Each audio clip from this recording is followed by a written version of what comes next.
করতে করতে হারিয়ে গেছি, প্রচুর শপিং করে ফেলেছি আজকে। কোথায় এসেছি কোনো রকমভাবে কি তোমরা গেস করতে পারছো? যদি পারো তাহলে কমেন্ট করো ফার্স্টেই। চলো তাহলে শুরু করা যাক। হাই মাই ডগমিষ্টি ফ্যামিলি, কেমন আছে চলে? নমস্কার, আমি দেবস্মিতা চলে এলাম আবার একটা নতুন যা চকচকে ব্লগ নিয়ে। তো চলো লেটস স্টার্ট। অ্যাজ ইউজুয়াল সাজুগুজু করে তিনজনে মিলেই বেরিয়ে পড়েছি। এখন বাজে ঘড়িতে প্রায় 6টা, আর এদিকে ক্যাব এসে হাজির হয়ে গেছে।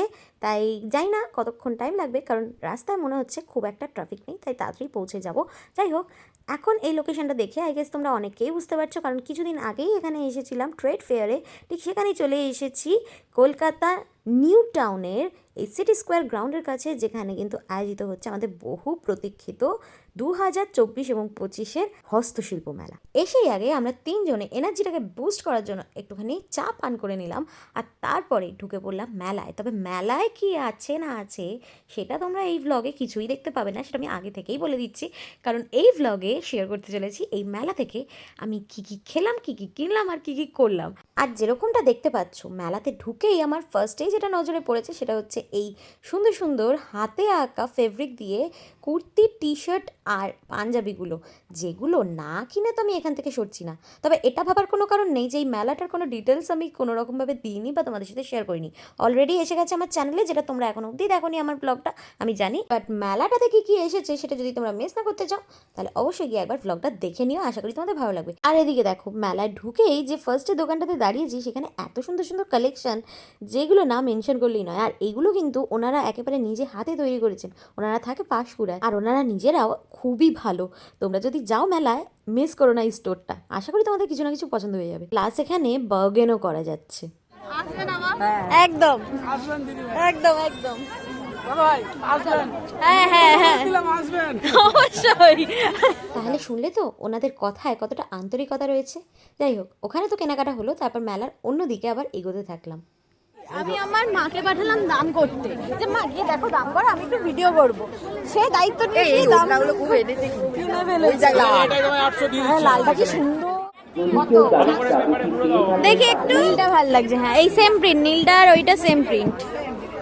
এখানে ওড়নাগুলো পছন্দ তো হচ্ছিল, তবে দামটা একটু বেশি লাগছিল আর একদমই কমাচ্ছিল না, তাই চলে এলাম অন্যদিকে। অন্যদিকে এসে দেখি এই কিউট বাঁদরগুলো, যেগুলো ফ্যামিলি হিসাবে বিক্রি হচ্ছিল 100 টাকা করে। এগুলো কি করে তেলে ভাজবে, আর তরকারির জন্য ওইটা, তরকারির জন্য ওইটা কড়াই ডালে, ওটা আর এটা এটাও কড়াই ডালে। তো তরকারি নেবে না? না, এটা কি এমনি এমনি খাওয়া যাবে? এমনি ভাজা খাবেন, এমনি এমনি ভেজে খেয়ে নেবো, তাই তো? চায়ের সাথেও খাওয়া যাবে। Thank you. গয়না বড়ি তো নেওয়া হলো, এবার চোখ পড়লো গয়নার দিকে, যেখানে দেখলাম এই কপার প্লেটিং জুয়েলারিটা, যেটা আমার খুবই ইউনিক লাগলো, কারণ অক্সিডাইজ জুয়েলারি আমাদের প্রত্যেকেরই থাকে। তবে এটা আমার এতটাই ইউনিক লাগলো, না নিয়ে ছাড়াই যাবে না। করবো না, ভালো লাগছে। এবার জল টলে কি সামনের বছর এসে আমাকে দেখো, আমার বাড়ি নদিয়া কল্যাণীতে। কারণ অক্সিডাইজ গুলো তো ওঠে না, এটা এই ম্যাটেরিয়ালটা দামটা কম নয়, কিন্তু দামটা যে সেটা তো কম তা নয়। অবশ্যই, তাহলে ওর জন্য নিশ্চিন্ত, ওর জন্য আরো বেশি কনসার্ন। একদম নিশ্চিন্ত না।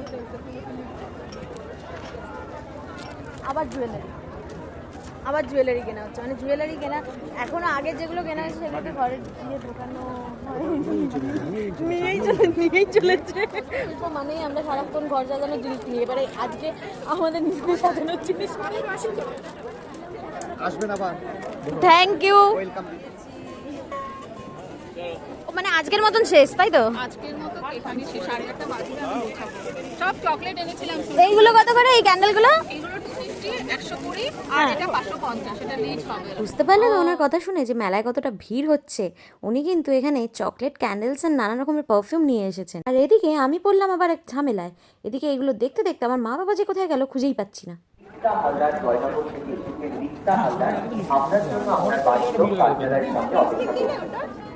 ব্যাস, আবার হারিয়ে গেছি আমিও। ওদিকে অ্যানাউন্সমেন্টও হচ্ছে হারিয়ে যাওয়ার লোকেদের। ব্লগ করতে করতে হারিয়ে গেছি। কোথায় রে বাবা, কোথায় ছিলে তুমি? খুঁজে পাচ্ছিলাম না। এই যে ওখানে খাওয়ার গন্ধ পাওয়া যাচ্ছে, চলো চলো এই সাইডে যাই। অনেক খোঁজাখুঁজির পরে ফাইনালি খুঁজে পেয়ে গেলাম আমার ফেভারিট জায়গাটা, এই হস্তশিল্প মেলার সেন্টার অফ অ্যাট্রাকশন। আরে বাবা, হস্তশিল্প মেলায় আসবো আর জমিয়ে ভুড়ি ভোজ করবো না তা কি হয়? তাই চলে এলাম ফুড কোর্টে গন্ধ শুকতে শুকতে। আর এসেই ফার্স্টেই চলে গেছি আমার ফেভারিট কাউন্টারটাতে, বকখালি কর্পোরেশনে, যেখানে গিয়ে 50 টাকা করে গরম গরম কড়াইশুঁটি, কচুরি আর আলুর দম নিয়ে এসে হাজির হয়ে গেছি।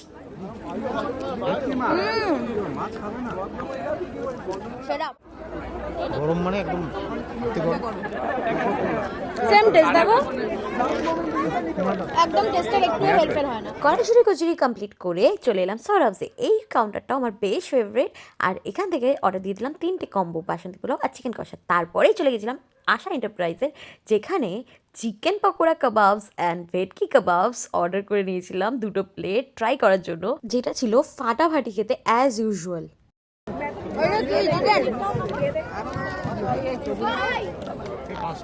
ফিশটা খেয়ে দেখো, দাও কিরকম বানিয়েছে।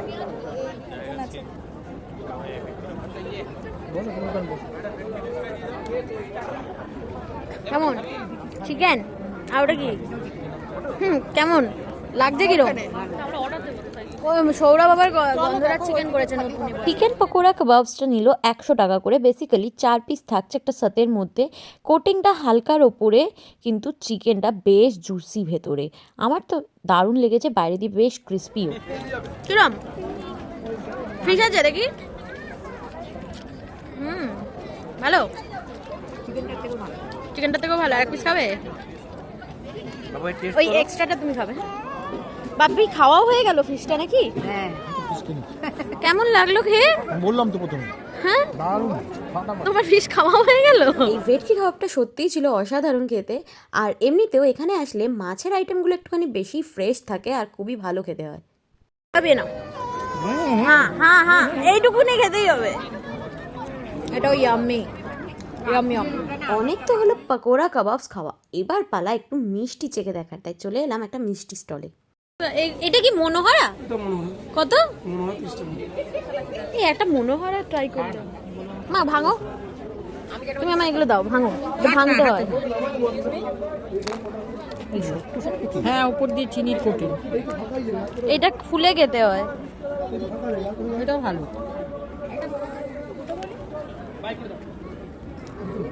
আমাকে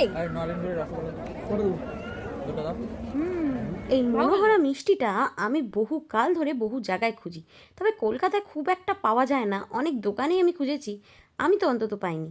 তাই এখানে দেখে একদম নো ছাড়াছাড়ি, তাই ভাবলাম এটা ট্রাই করেই দেখি। ফার্স্ট টাইম খেলাম, আমার বেশ ভালো লাগলো। ওপরটা শক্ত একটা চিনির কোটিং, আর ভেতরটা নরম তুলতুলে মাখা সন্দেশ বা ক্ষীরের একটা মেটেরিয়াল তৈরি, বেশ ভালো লাগলো।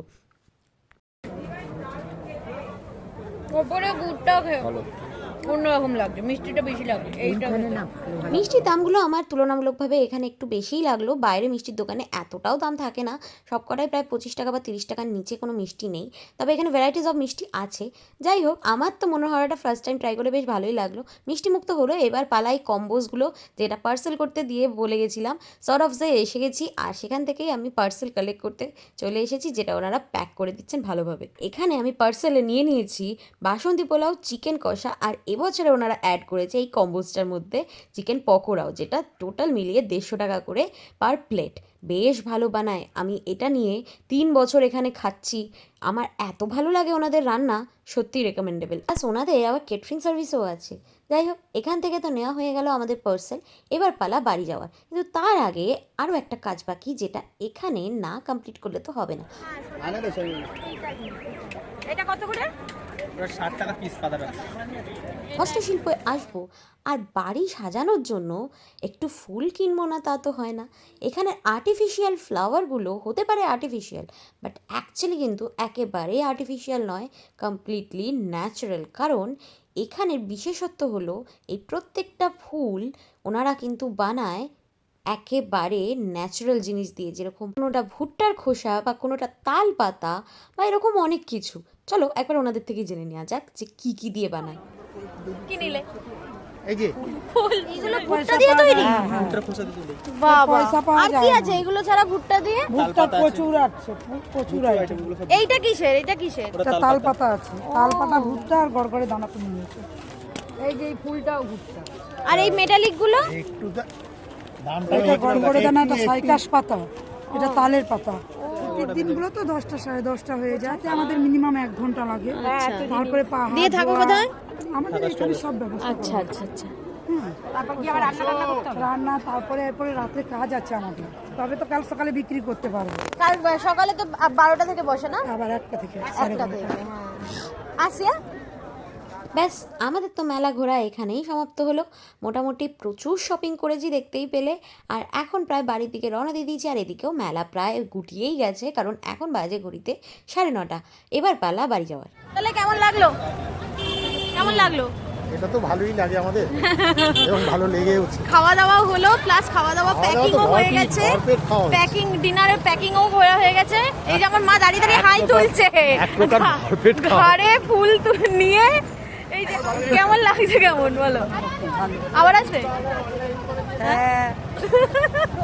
না না, আমি এক্সপেক্ট করেছিলাম যে ইকো পার্কের থেকে হয়তো এটা অতটা ভালো হবে না, বাট এখানেও যেটা করেছে বেশ ভালোই করেছে, ভালোই লাগলো। অনেকটা ছড়িয়ে প্রচুর কিনে, প্রচুর শপিং করে ফেলেছি আজকে। এটা কোনোদিন করি না না, কোনোদিন করিনি না। আগে সব কিনিনি, জামা কাপড় কিনি, ঘর সাজানো। বেসিক্যালি আমরা যখনই আসি তখন নিজেদের সাজানোর জিনিস ছাড়া ঘর সাজানোর জিনিস কিনতে ব্যস্ত থাকি, বাট আজকে ঘর সাজানোর থেকেও নিজেদের সাজানোর জিনিস আগে কিনেছি, তারপর ঘর ব্যাস সাজানো। আজকের মতন হস্তশিল্প শপিং ব্লগ আমার এখানেই শেষ হলো।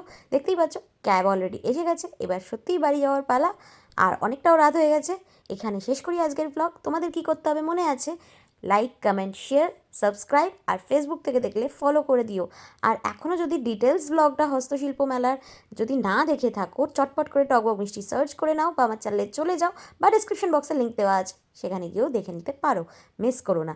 আর পারলে একবার মেলাটা ঘুরে যেও। 9 ফেব্রুয়ারি অবধি রয়েছে এই মেলাটা, তাই মিস করো না। দুপুর 1টা থেকে 8:30 অবধি চলে, কিন্তু 9:30 অবধি আরামসে খোলাই থাকে মেলাটা। তো চলো, দেখা হবে অন্য কোনো ব্লগে অন্য কোনো দিন। ততক্ষণ bye bye, stay happy, stay tune, tata. Subscribe now and click the bell icon to stay tuned.